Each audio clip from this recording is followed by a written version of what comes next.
Welcome to make academy. तो हमारा शुरू करते हैं पार्ट नंबर 2 जो कि है chapter number 1 resource and development का।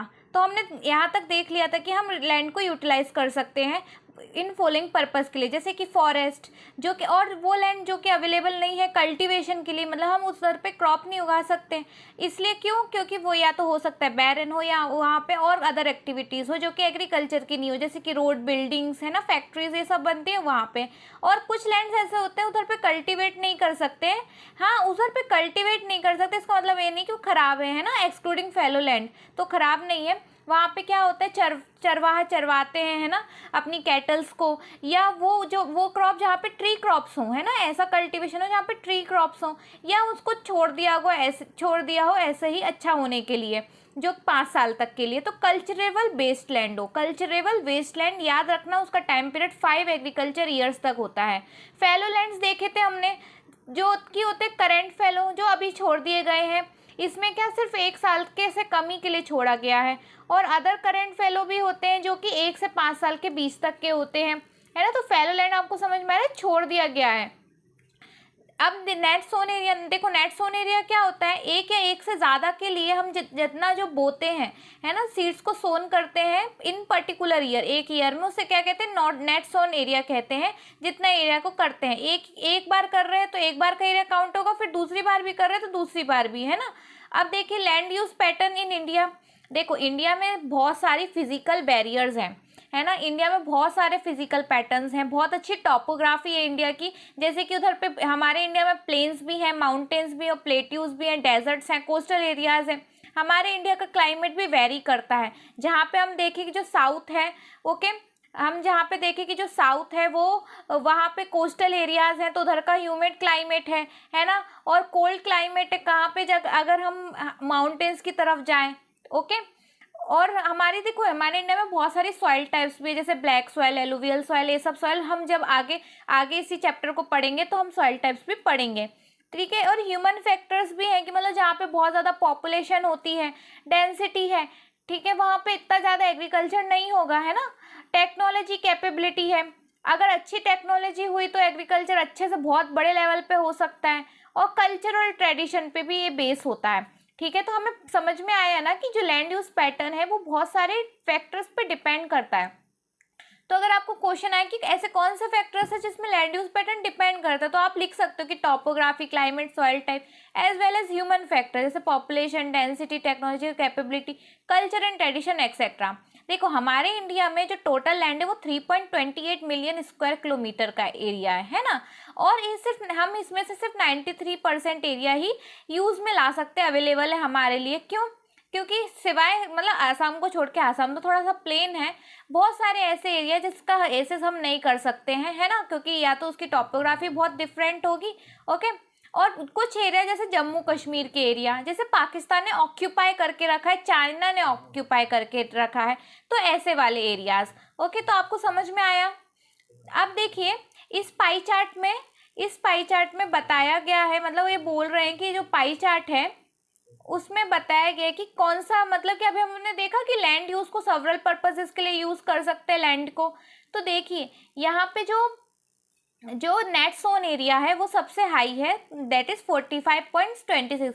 ये हम मैं कब का बता रही हूँ, 1960 का बता रही हूँ, ओके। मैं कब का बता रही हूँ, ये 1960 का बता रही हूँ, ओके। तो उसमें देखिए 45.26 है। उसके बाद क्या है, फॉरेस्ट है, ओके। ऐसा लैंड जो बैरन है वो 12 है ना। तो इसी तरीके से नॉन एग्रीकल्चर 4.95 है ना। और पैचर और ग्रेजिंग वाला देखिए 4.71 है। और एरिया जो कि मिसलेनियस ट्री क्रॉप से इन सब से घिरा हुआ है वो 1.50 है, okay. Cultural level based land तो हमने पढ़ा था जो 5 साल से ज़्यादा के लिए हो, वो लैंड कितना है, वो लैंड है 6.23, है ना। जो करंट फैलो है, अभी फैलो है, जो कम ही 1 साल से कम ही का है ना, वो लैंड देखिए 3.73 है, ओके। और fallow land other than current fallow land कितना है, 3.50 है। तो हमने देखे करंट और अदर देन करंट दोनों मतलब सेम ही पॉइंट पे हैं, ओके। तो हम देख सकते हैं कि अगर हम इंक्रीजिंग ऑर्डर में जमाना हो तो इन डिक्रीजिंग ऑर्डर में जमाना हो तो हम देख रहे हैं कि सबसे पहले नेट सोन एरिया है, उसके बाद फॉरेस्ट है, और फिर उसके बाद बैरन है, और फिर बाकी सब है, ओके। हम देखिए आगे बढ़ते हैं। अगर 2002 से 2003 की बात करें तो देखिए यहाँ पे जो इधर पे 45.60 था, है ना, 45.26 था, वो अब 43.41 हो गया। मतलब इसका क्या हुआ, इसका मतलब ये हुआ कि जो नेट सोन एरिया है वो कम हुआ है। ओके, जो नेट सोन एरिया है वो क्या हुआ है, कम हुआ है। और आप देख सकते हैं हमारा फॉरेस्ट एरिया बड़ा है, फॉरेस्ट एरिया बड़ा है। देखिए, असली बात मैं आपको बताऊं तो ये है कि फॉरेस्ट एरिया इतना भी नहीं बड़ा है जितना इसमें बताया गया है। ऐसा होता था कि पहले हम इतना फॉरेस्ट एरिया को कवर नहीं कर पाते थे, क्योंकि हमारे इंडिया की टॉपोग्राफी बहुत वास्ट है और पहले इतनी टेक्नोलॉजी भी नहीं थी, है ना। पर अब हम अच्छे से उसको कैमरे से कैप्चर कर सकते हैं और अच्छे सैटेलाइट की मदद से फॉरेस्ट एरिया कैप्चर कर सकते हैं। तो इस बार तो इतना ज़्यादा बता दिया है। ओके, इसलिए आप इतना भी सरप्राइज नहीं हो सकते कि फॉरेस्ट एरिया इतना बढ़ गया है ना। आप देख सकते हैं बैरन लैंड भी अब बहुत कम हो गया, 6.29 हुआ है, क्योंकि ह्यूमन अगर बैरन नहीं होगा तो ह्यूमन अदर एक्टिविटीज़ कर सकता है, जैसे रोड कंस्ट्रक्शन कर सकता है ना, तो ये सब कर सकता है। अगर आप देखें तो जो कि 4.95% था, कौन सा area under non agriculture use, वो अब बहुत बढ़ गया है। देखो, ह्यूमन की पॉपुलेशन बढ़ी है, बिल्डिंग्स रोड्स भी बहुत ज़्यादा बड़े हैं, तो इससे तो देखिए एरिया तो बढ़ना ही था, है ना। बाकी एरिया में इतनी भी गिरावट नहीं आई है। देखिए, जो करंट फेलो जो 1 साल से कम का है वो बढ़ गया है बहुत ज़्यादा, जो कि 3.73 था वो 7.03 हुआ है। तो देखिए, अगर ये 45.26 है, कौन सा एरिया, नेट सोन एरिया, वो 43 हुआ है ना। तो इसके अलावा भी बहुत सारी चीज़ें जो कम और ज़्यादा हुई हैं, है ना, जैसे कि बस ठीक है, आपको समझ में आया कि जो कल्चरल लेवल बेस्ड लैंड था वो अब कम होके 4.41% हो गया। तो ये बताना चाहते हैं कि जो परमानेंट पैचर था वो अब डिक्रीज हुआ है। देखिए, जो कैटल्स हैं वो अब, है ना, इतना ज़्यादा ग्रेजिंग नहीं करवा सकती अपनी कैटल्स का, क्योंकि वो और अदर पर्पसेस के लिए यूज़ हो रहे हैं। तो इसमें आपको बताया गया कि land under permanent pasture has also decreased. How are we able to feed our huge cattle population on this pasture land, क्योंकि डिक्रीज हो गया ना, तो हम कैसे अब इसको कर सकेंगे, और क्या है इसकी कंसिक्वेंस, इससे क्या होगा, कैटल डिक्रीज होंगी, क्योंकि उनके लिए ग्रेजिंग के लिए इतना वो नहीं है ना, एरिया नहीं है। देखिए, करंट फैलो लैंड भी क्या हो गया है, बढ़ गया है। देखा है ना हमने, 7.3% हो गया है। ओके, जो कि करंट फैलो लैंड, देखिए यहाँ पे अगर आपको दिख रहा होगा तो यहाँ पे करंट फैलो लैंड 3.73 है। वहीं अगर हम आगे बढ़े और यहाँ पे देखें तो करंट फैलो लैंड कितना है, इधर पे करंट फैलो लैंड है 7.03, तो करंट फैलो लैंड बढ़ गया है। इसका मतलब क्या हुआ, अभी जो ये लैंड है वो काम का नहीं है ना। तो most of the other than the current fallow land are either poor quality और cost of cultivation of such land is very high. और करंट फैलो को छोड़ के अदर देन करंट फैलो भी पुअर क्वालिटी का है।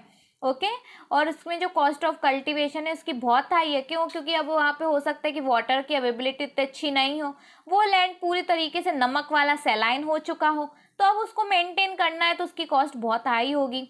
Okay, hence this land are cultivable once or twice in about 2 or 3 years, and if these are included in net sown area then the percent NSA in India comes to, अब मतलब कि अगर हम इसको भी add कर दें, current fellow other than current fellow को भी ऐड कर दे, तो हमारा जो नेट सोन एरिया होगा वो जो 43 है वो 54 हो जाएगा, है ना।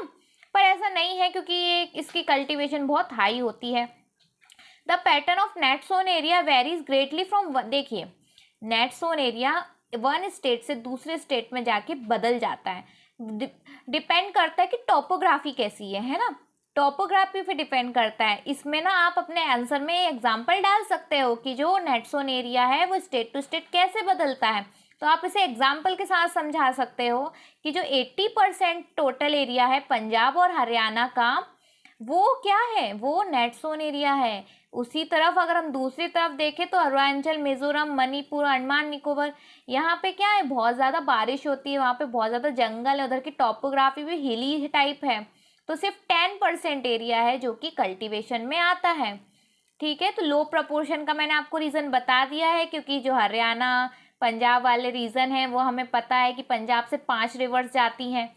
ओके, तो उधर पे अवेबिलिटी ऑफ वाटर भी बहुत अच्छी होगी, है ना, इसलिए तो उसका नाम पंजाब है। रवि, बियास, सतलज इस टाइप की रिवर जाती हैं। ठीक है, बाकी इधर पे भी जाती है अरुणाचल मिजोरम में, पर वहाँ का एरिया प्लेन एरिया नहीं है ना, यहाँ का एरिया प्लेन एरिया नहीं है। इधर पे बहुत ज़्यादा बारिश होती है, तो बहुत ज़्यादा बारिश होने की वजह से भी अलग हो जाता है एरिया, है ना। तो बहुत ज़्यादा बारिश होती है, बहुत ज़्यादा जंगल है इधर पे, टॉपोग्राफी की भी इसकी जो है अनइवन है ना। तो इसलिए इधर अरुणाचल मिजोरम मणिपुर इधर के एरियाज़ में इतना ज़्यादा एग्रीकल्चर नहीं होता है, नेट जोन एरिया नहीं होता है। अब देखिए हमारा इंडिया अभी भी जो 18% हमने देखा अभी, वो 22 हो गया, पर 22 33 से तो कम ही है। जो कि हमने टारगेट करा है कि हमारा जोग्राफिकल एरिया 33% होना चाहिए, है ना। हमारा जोग्राफिकल एरिया जो है फॉरेस्ट का एरिया वो 33% का होना चाहिए, ठीक है। और it was outline in national forest क्या नेशनल फॉरेस्ट पॉलिसी 1952 में इसको आउटलाइन करा था कि हमारा जो फॉरेस्ट जोग्राफिकल एरिया का होना चाहिए 33% होना चाहिए, जो कि अभी कम है। और it was consider essential for, देखिए फॉरेस्ट हमारी इकोलॉजिकल बैलेंस के लिए बहुत ज़रूरी है। बहुत सारे लोग फॉरेस्ट पे डिपेंडेंट होते हैं अपने लाइवलीहुड के लिए, जैसे हम देख सकते हैं आदिवासी लोग वो फॉरेस्ट में ही रहते हैं और वहीं का खाना खाते हैं और वहीं के जो प्रोडक्ट है उसको बेचकर अपना जीवन यापन करते हैं, है ना। तो देखिए लैंड अगर वेस्ट लैंड है और अगर उसको नॉन एग्रीकल्चर यूजेस के लिए, हमने देखा था ना फॉरेस्ट के बाद सेकंड पॉइंट तो यही था, बैरन लैंड या नॉन एग्रीकल्चर के लिए यूजेस के लिए। जो वेस्ट लैंड है बैरन, जैसे कि रॉकी, एरिड और डेजर्ट एरियाज, ठीक है, अदर देन, और ये इसको क्या नॉन एग्रीकल्चर यूजेस के लिए हम कर सकते हैं, जैसे कि रोड्स, रेलवे, इंडस्ट्रीज, ये सब, है ना। तो इसका भी जो कंटिन्यूस यूज है land over a long period of time, देखिए इसमें ना बहुत ज़्यादा लैंड का यूज़ कर लिया हमने। इस देखिए ये वेस्ट लैंड है, ओके, हमें पता है कि पहले से नेचर ने इसे वेस्ट बनाया है, ओके। दूसरा वेस्ट लैंड पे हमने रोड्स ये सब बना लिए। पर अब जो एग्रीकल्चर एक्टिविटीज़ हम कर रहे हैं, इतना फर्टिलाइज़र डाल रहे हैं, इतना पानी खींच के ग्राउंड वाटर का, इससे क्या हो रहा है, इससे ये हो रहा है एक्सटेंसिव एग्रीकल्चर करने से क्या होता है, उसको है ना टाइम नहीं देते हम उस लैंड को, उसको रीजनरेट करने के लिए हम उस पर क्रॉप्स उगाते रहते, इससे क्या होता है वो बैरन हो जाता है, वो लैंड अनफर्टाइल हो जाता है। तो देखिए ये डेफिनेशन बहुत ज़्यादा यूजफुल है। आप अगर आपको पूछे कि main reason of degradation of land क्यों है, लैंड इतना डिग्रेडेड हमारा क्यों है, तो इसलिए है, देखिए continuous use of land over a long period of time without taking appropriate measures. Long period of time से हम कंटिन्यूसली अपने लैंड को यूज़ करते जा रहे हैं और हमने उसे बचाने के लिए कुछ भी एक्शन नहीं लिए हैं, उस पर हम काम करते ही जा रहे हैं, जिससे क्या होता है लैंड डिग्रेडेड हो जाता है। और इससे क्या होता है हमारी सोसाइटी और हमारे इन्वायरमेंट को बहुत हार्म पहुंचता है। क्यों? क्योंकि अब वो लैंड कल्चरेबल अच्छा नहीं है, मतलब एग्रीकल्चरेबल अच्छा नहीं है ना। अब हमने पढ़ा लैंड डिग्रेडेशन, अब हम आगे भी पढ़ेंगे कि लैंड डिग्रेडेशन के और जानेंगे और कंजर्वेशन कैसे हम उसका कंजर्वेशन कर सकते हैं, ठीक है। We have shared our land with the past generation and we will have to do with the future generation too. देखिए हमने अपना लैंड हमारी पास्ट जनरेशन के साथ शेयर करा और हमें अपनी फ्यूचर जनरेशन के साथ भी शेयर करना है। 95% of our basic need for food, shelter and clothing, ठीक है, आर ऑब्टेन फ्रॉम लैंड से ही मिलती है ना, हमें फूड्स तो लैंड से मिलता है, शेल्टर भी हमें लैंड से ही मिलता है ना, वहीं पे तो हम बनाते हैं अपना शेल्टर, अपना हाउस। और फिर क्या क्लॉथिंग जैसे कॉटन और जूट है, ये सब कहाँ से मिल रहे हैं, इससे हमें प्लांट से ही मिल रहा है और प्लांट कहाँ लैंड पे उगेगा, ओके। तो human activity have not only brought out degradation of land but also have aggravated the pace of natural forces to cause damage to land, ठीक है। तो ह्यूमन एक्टिविटी ने सिर्फ लैंड को डिग्रेडेड नहीं किया है, मतलब लैंड को डिग्रेडेड, पर इसकी जो एक्टिविटी है नेचुरल फोर्सेस की, जैसे कि अब देखिए बहुत ज़्यादा बारिश होती है, बहुत अगर बारिश होती है तो ठीक है, बहुत ज़्यादा होगी फ्लड लेके आ जाएगी, और नहीं होगी तो फिर सूखा पड़ जाएगा, ओके, ड्रॉट आ जाएगा। तो ये जो नेचुरल कैलेमिटीज़ होती है ना, उससे भी लैंड डैमेज होता है, और इसकी जो रफ्तार है, पेस है, उसको ह्यूमन एक्टिविटीज़ ने बढ़ा दिया है, ये कहना चाहते हैं। At present there are 130 million hectare of degraded land. देखिए बहुत इंपॉर्टेंट है ये लाइन कि हमारे यहाँ हमारे इंडिया में 130 million hectare of degraded land है, ठीक है, जिसमें से अगर हम 130 का 28% लें तो वो फॉरेस्ट डिग्रेडेड एरिया है, मतलब कि फॉरेस्ट अब कट गए हैं वहाँ से और अब वो लैंड बदतर हो चुका है, डिग्रेडेड हो चुका है। 56% लैंड वाटर इरोडेड है, मतलब कि वहाँ पे फ्लड आ चुके हैं और वो बहुत ज़्यादा बेकार लैंड हो चुका है, वाटर की वजह से बहुत पानी ने उसको बर्बाद कर दिया है वो लैंड। और उसके बाद जो बचेगा 28 और 56 के बाद जो बचेगा वो लैंड क्या होगा, मतलब कि कुछ 15% जो लैंड बचेगा वो क्या हो चुका है, सलाइन और अल्कलाइन हो चुका है। मतलब कि क्या, देखिए हमने अगर इस लैंड पे खेती करी 1 साल 2 साल करी, इस लैंड का जो ये पानी होगा ना ग्राउंड वाटर, वो धीरे धीरे ऊपर आना शुरू कर देगा। अब हमको क्या पता है, हमें पता है कि बहुत ज़्यादा जो ग्राउंड वाटर होता है उसमें क्या होता है, बहुत ज़्यादा केमिकल्स होते हैं और नमक होता है ना। तो ये क्या है, कैपिलरी ट्यूब्स बनकर ये क्या है, पानी का जो नमक वाला पानी है, क्योंकि अब हम ओवर वाटर यूज़ करते रहे, ग्राउंड वाटर का ये जो पानी है वो ऊपर आना शुरू कर देगा, है ना, रूट्स की मदद से या किसी भी चीज़ की मदद से। और इससे क्या होगा, यहाँ पे वाटर जमा हो जाएगा और इससे जो सॉइल है, ये जो सॉइल थी वो क्या हो जाएगी, अब वो हो जाएगी डिग्रेडेड, है ना, वो हो जाएगी सलाइन मतलब क्या, नमकीन हो जाएगी, नमक हो जाएगा उधर पे, है ना। आपको समझ में आया सलाइन और अल्कलाइन का मतलब? अल्कलाइन का मतलब आपने पढ़ा होगा अपनी केमिस्ट्री में, अल्कलाइन का मतलब होता है बेसिक हो जाएगी, बेसिक। ओके, आपको समझ में आया? तो सॉइल ना तो एसिडिक होनी चाहिए ना बेसिक होनी चाहिए ज़्यादा। सॉइल का जो लेवल है 5 pH करके कुछ, वो उसका लेवल है वहीं पे रहनी चाहिए सॉइल, और अगर ऐसी नहीं है, उसका pH लेवल मेंटेन नहीं होगा तो सॉइल क्या हो जाएगी, डिग्रेडेड हो जाएगी। ठीक है, और भी देखिए ओवर ग्रेजिंग कैटल के लिए क्या होता है, कैटल्स के लिए इतना लैंड नहीं बचा हुआ है तो वहीं पर ग्रेजिंग करवाते जाते हैं। माइनिंग से क्या होती है, खुदाई होती है और फिर वहाँ का जो लैंड है वो बर्बाद हो जाता है। ठीक है, वरना उधर पे पेड़ पौधे होते हैं ना कुछ, है ना। ओके, आपको समझ में आया? इंडिया देखो, इंडिया का जो वेस्ट लैंड है उसमें से 56% वाटर इरोडेड है। ओके, 10% लैंड है विंड इरोडेड, देखिए आप देख सकते हैं 10% लैंड सलाइन है और फॉरेस्ट डिग्रेडेड है। तो यहाँ पे अगर आप ये डायग्राम देखें तो आपको पता चलेगा कि सबसे ज़्यादा लैंड जो है वो वाटर डिग्रेडेड है। ओके, वाटर डिग्रेडेड लैंड है। आपको ये क्वेश्चन पूछ सकते हैं सबसे ज़्यादा लैंड क्या है, वाटर डिग्रेडेड। ओके, उसके पास विंड डिग्रेडेड। ओके, और यहाँ पे क्या है, ये फॉरेस्ट डिग्रेडेड लैंड है। अभी पढ़ा ना हमने फॉरेस्ट को बर्बाद कर दिया, उसकी वजह से ये लैंड क्या हो गया, डिग्रेडेड हो गया। ओके, और 6% है सलाइन, मतलब कि नमकीन खारा अल्कलाइन हो गया है वो लैंड। ओके, देखिए इसमें ना माइनिंग के बारे में बताया गया है। जो माइनिंग साइट्स को अगर आप देखने जाओगे तो आपको पता चलेगा कि वहाँ पे सिर्फ स्कार्स, खुरेदे हुए स्कार्स मिलेंगे, डीप स्कार्स ट्रेसेस मिलेंगे, ओवर बर्निंग होगी। और देखिए हमें पता है कि हमारा मिनरल रिच रिसोर्सेज कहाँ पे होते हैं, छोटा नागपुर प्लेटू, जैसे कि झारखंड, छत्तीसगढ़, मध्य प्रदेश, ओडिशा, है ना, यहाँ पे माइनिंग होती है। और इससे क्या होता है, लैंड क्या हो जाता है, बिल्कुल ज़्यादा डिग्रेडेड हो जाता है। अब देखिए जैसे गुजरात, राजस्थान, मध्य प्रदेश, महाराष्ट्र, अभी हमने देखा ओके कि माइनिंग की वजह से, माइनिंग के एरियाज देख लीजिए, झारखंड, माइनिंग के एरियाज कौन कौन से हैं, झारखंड, छत्तीसगढ़, मध्य प्रदेश, ओडिशा। ठीक है, इधर पे डिफॉरेस्टेशन मतलब पेड़ों को काट के माइनिंग होती है और इससे क्या हो रहा है, लैंड सर्वली डिग्रेडेड हो रहा है। अब देखिए दूसरी चीज़ देखिए, in states of Gujarat and Rajasthan, Madhya Pradesh, है ना, गुजरात, राजस्थान, मध्य प्रदेश के एरियाज देख लीजिए, महाराष्ट्र के एरियाज देख लीजिए, यहाँ पे क्या हो रही है, ओवर ग्रेजिंग हो रही है जिससे लैंड डिग्रेडेड हो रहा है। ओवर ग्रेजिंग मतलब वहीं पर उसको गायों को, कैटल्स को चराते रहते हैं, है ना।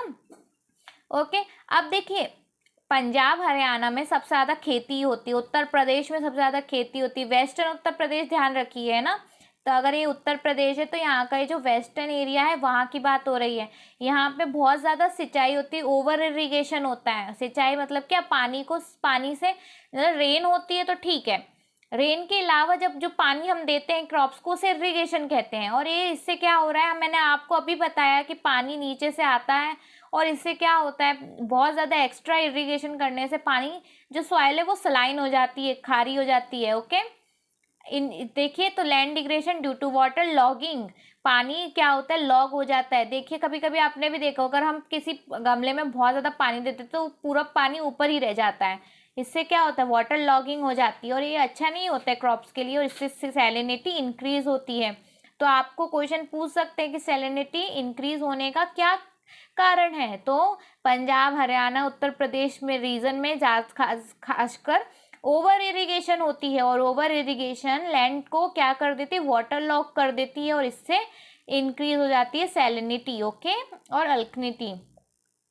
अब in the soil the mineral process like grinding, देखिए अभी देखो लाइमस्टोन के बारे में बताया है कि जब लाइमस्टोन को सीमेंट में मिलाते हैं, ठीक है, और कैल्साइट ऑफ सोपस्टोन से सिरेमिक इंडस्ट्री, मतलब कि वो सिरेमिक की प्लेट्स बनती है ना, उसमें जब हम इस लाइमस्टोन को मिलाते हैं तो इससे क्या होता है, बहुत ज़्यादा डस्ट निकलती है, और इस डस्ट कहाँ जाती है, एटमॉस्फेयर में। अब ये जो डस्ट होती है वो बहुत ज़्यादा भारी होती है, ओके, वो बहुत ज़्यादा भारी होती है। जब ये एटमॉस्फेयर में जाती है तो कुछ देर तक ही एटमॉस्फेयर में रहती है, और फिर वो वापस लैंड पे पहुंच जाती है, okay. It retard the process of, इससे क्या होता है, जब ये पानी या रेन हुआ या वो जो डस्ट के पार्टिकल्स है वो सेटल हो गए लैंड पे, ये क्या करते हैं, जो सॉइल है उसको है ना, पानी को ऊपर ही रहने देते हैं, नीचे नहीं जाने देते हैं, ठीक है। It retard the process of infiltration, है ना, ओके। तो क्या करते हैं ये, तो it retard the process of infiltration of water into the soil after the settle down on the land. जब ये जो पार्टिकल है लैंड पे सेटल करते हैं, इनफिल्ट्रेशन, फिल्ट्रेशन मतलब छानना होता है, इनफिल्ट्रेशन छान ना पाना, पानी को छान नहीं पाती है सॉइल, ओके, नीचे नहीं पहुंचा पाती है, ठीक है। तो in recent year industrial influence as waste have become a major source of land, ठीक है। इंडस्ट्री से जो ये वेस्ट निकल रहा है सबसे मेजर सोर्स बन गया है लैंड वाटर पॉल्यूशन का। तो अभी तक हमने क्या क्या पढ़ा, अभी तक हमने ये पढ़ा कि लैंड डिग्रेडेशन का पहला कॉज क्या है, लैंड डिग्रेडेशन का पहला कॉज है माइनिंग। क्या है, माइनिंग। माइनिंग से लैंड डिग्रेडेड होता है, फॉरेस्ट बर्बाद हो जाते हैं, ओके। दूसरा हमने देखा इरिगेशन, इरिगेशन से सॉइल क्या होती है, बहुत ज़्यादा इनफर्टाइल हो जाती है, ओके, सलाइन हो जाती है। फिर हमने क्या देखा, इंडस्ट्रियल वेस्ट, इंडस्ट्रियल वेस्ट में क्या, डस्ट जैसे कि लाइमस्टोन की और भी बहुत सारी चीज़ें हो सकती हैं, ओके। कोल से निकलने वाला जो ऐश होता है वो, उसमें भी बहुत ज़्यादा हार्मफुल केमिकल्स हो सकते हैं, ओके। देयर आर, और इससे क्या होता है, लैंड और वाटर पॉल्यूशन होता है। There are many ways to solve the problem of land degradation. Land degradation पढ़ लिया हमने, क्या होता है, बर्बाद होना, क्या, लैंड का बर्बाद होना, ओवर एक्सप्लॉयटेशन करना लैंड से, लैंड बर्बाद हो जाए ताकि, ठीक है। ग्रेजिंग, ग्रेजिंग से हो सकता है, माइनिंग से हो सकता है, ओके, इंडस्ट्रियल वेस्ट से हो सकता है, ओके। तो ये लैंड डिग्रेडेशन हमने देख ली, पर अब हमें उसको सॉल्व करना होगा, उस प्रॉब्लम को सॉल्व करना होगा। तो कैसे हम लैंड डिग्रेडेशन की प्रॉब्लम को सॉल्व कर सकते हैं, तो देखिए एफॉरेस्टेशन, डिफॉरेस्टेशन से लैंड बर्बाद होता है, ठीक है, पर एफॉरेस्टेशन से लैंड बच सकता है। एफॉरेस्टेशन मतलब पेड़ों को लगाना, ठीक है, अच्छी ग्रेजिंग करवाना, इससे क्या होगा, सम एक्सटेंट तक हमारा जो लैंड है वो अच्छे से बचेगा, okay. Planting of shelter belt of plants, देखिए शेल्टर, चारों तरफ प्लांट्स को प्लांटिंग करना है ना, ओके। कंट्रोल ऑन ओवरग्रेजिंग, मतलब कि जो हमारे कॉजेस थे डिग्रेडेशन के, लैंड डिग्रेडेशन के, वही हमारी प्रॉब्लम को सॉल्व करेंगे अगर हम उसको कम कर लेंगे, ठीक है। Stabilisation of sand dunes by growing thorny bushes, देखिए ये जो, अगर ये इधर पे हम देखें कि हमारे इंडिया में क्या है, बहुत ज़्यादा, हमारे इंडिया में एक थार डेजर्ट भी है, ओके, और अभी हम देख रहे हैं कि लैंड डिग्रेडेड हो रहा है, डेजर्ट बनते जा रहा है। तो ये क्या होती है, सैंड की में क्रिएट कर देती है, सैंड बना देती है। अब ये सैंड ड्यून से समझो ये रेत का ड्यून है एक, अब ये रेत का ड्यून हवा चली तो ये क्या हुआ, इधर पे अगर हम यहाँ पे अगर कुछ थॉर्नी बुशेस लगा देंगे, थॉर्नी बुशेस लगा देंगे, थॉर्नी बुशेस मतलब कांटेदार पेड़ लगा देंगे, तो ये क्या करेंगे, इस सैंड को रोकेंगे, इस सैंड को इधर के एरियाज में फैलने से रोक लेंगे, है ना, ओके। तो सैंड ड्यून्स को हम क्या कर सकते हैं, थॉर्नी बुशेस से रोक सकते हैं, स्टेबलाइज कर सकते हैं। इससे क्या होगा, लैंड डिग्रेडेशन कम होगा, ठीक है। Proper management of waste land, control mining activities, ठीक है, कंट्रोल माइनिंग एक्टिविटीज़, हमें अपनी माइनिंग एक्टिविटीज़ को कंट्रोल करना चाहिए। अगर माइनिंग एक्टिविटीज़ हमने करी है तो वहाँ पे हमें पेड़ पौधे लगाने चाहिए ताकि इक्विटेबल बैलेंस बने, okay. Proper discharge and disposal of industrial effluents, industrial जो वेस्ट होता है हमें उस ऐसी टेक्नोलॉजी बनानी चाहिए कि वो एटमॉस्फेयर में जाए ही ना। अगर वो एटमॉस्फेयर में जाएगा ही नहीं तो वाटर और सॉइल पॉल्यूशन कैसे होगा। Okay, proper discharge and disposal of industrial effluents and waste after treatment can reduce land and water. इससे सबसे ज़्यादा अभी मैंने देखा कि बढ़ते ही जा रहा है इंडस्ट्रियल वेस्ट अब, और ये सबसे ज़्यादा लैंड को डिग्रेडेड कर रहा है। तो हमने पहले क्या देखा कि ग्रेजिंग को हमें प्लानिंग ग्रेजिंग करनी चाहिए, हमें एफॉरेस्टेशन करना चाहिए, हमें माइनिंग को कंट्रोल करना चाहिए, हमें वेस्ट लैंड को अच्छे से मैनेज करना चाहिए। वहाँ पे हो सकता है हम पेड़ पौधे लगा दें, सिर्फ वेस्ट लैंड को सिर्फ रोड्स और बिल्डिंग बनाने में काम ना लाए, है ना। ओके, और क्या, इंडस्ट्रियल इफ्लुएंस और वेस्ट को हमें अच्छे से प्रॉपरली डिस्चार्ज करना चाहिए। प्रॉपरली हमें अगर फेंक रहे हैं तो उसको पहले अच्छे से क्लीन करो पानी को, फिर वाटर में डालो ताकि वाटर पॉल्यूशन ना हो। ओके, अभी हमने देखा कि जो वाटर लैंड है वो कितना अच्छा लैंड हमारे लिए कितनी अच्छी चीज़ें करता है, हमें फूड देता है, हमें शेल्टर देता है, ओके, हमें क्लॉथ्स देता है। पर हम क्या कर रहे हैं, ओवर एक्सप्लॉयटेशन से क्या कर रहे हैं, लैंड को बर्बाद कर रहे हैं। अब फिर हमने देखा कि लैंड को बर्बाद करने में बहुत सारे कोजेस हैं, जैसे mining, okay, grazing, industrial waste. और फिर हमने देखा कि हम इसे प्रॉब्लम को सॉल्व कर सकते हैं कैसे, एफॉरेस्टेशन से, ओके, एफॉरेस्टेशन से, इंडस्ट्रियल डिस्चार्ज को अच्छे से प्रॉपरली डिस्पोज करके। ओके, अब हम देखेंगे जो लैंड के ऊपर क्या होती है, सॉइल होती है। अब हम सॉइल के बारे में पढ़ेंगे, तो इस सॉइल के resource, soil as a resource को हम अपनी नेक्स्ट पार्ट में, पार्ट 3 में कवर करेंगे। तो अगर आपको ये वीडियो अच्छी लगी हो तो प्लीज़ इसे लाइक करना मत भूलिएगा, इससे हमें मोटिवेशन मिलता है। और अगर अभी तक आपने हमारे चैनल को सब्सक्राइब नहीं करा है तो प्लीज़ इसे सब्सक्राइब करें, ताकि आपके पास इसके नेक्स्ट पार्ट्स की वीडियोज़ भी का नोटिफिकेशन आए। Thank you for watching.